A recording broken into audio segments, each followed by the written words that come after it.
Olá, criptoinvestidores, sou Leonardo Cavalcante, repórter do Crypto Times. Eu estou aqui com a Rebecca, Conselheira Geral da Aave, e eu vou fazer algumas perguntas agora para ela, entender sobre o cenário da Aave e quais são os planos para o futuro do protocolo. Hello, Rebecca. Nice to meet you, and thanks for receiving me. First, I'd like to know how does Aave plan to grow institutional adoption during this bear market?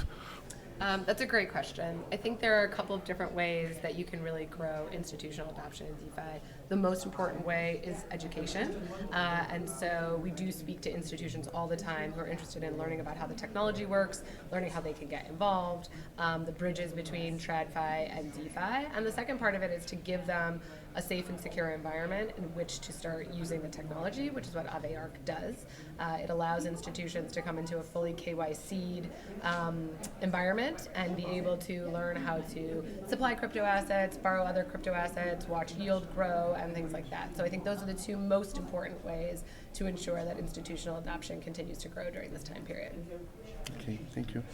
And how does Aave plan to expand its products on networks other than Ethereum, like on Avalanche or who knows, Phantom? Sure. So we just launched mainnet for the Lens protocol, which is the decentralized social media protocol that we built, and we launched it on the Polygon network.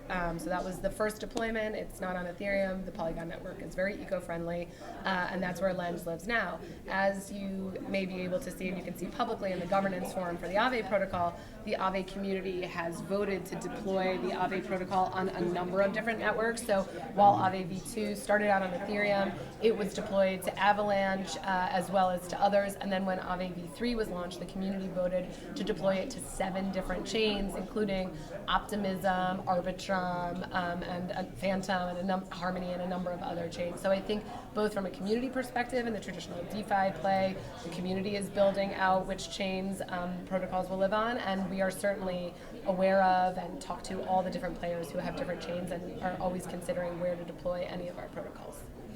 Okay, thank you very much.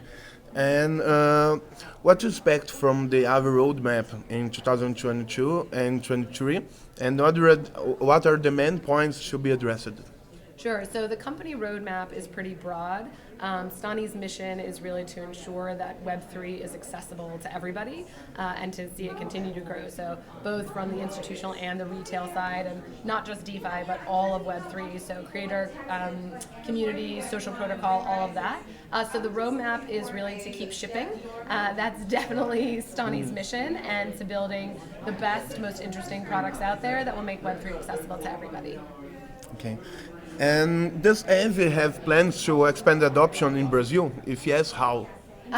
We were chosen for a CBDC project, and so, DeFi Web3 is everywhere, so it's not just particular to Brazil.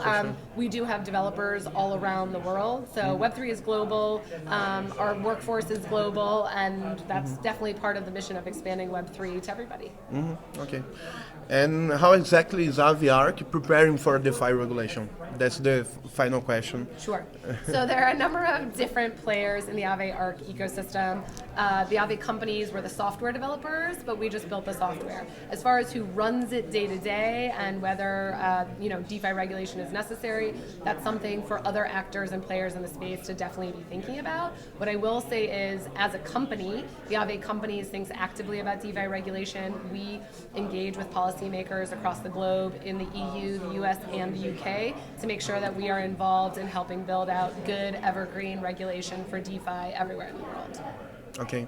Thank you very much for your time, Thank you for Rebecca. having me.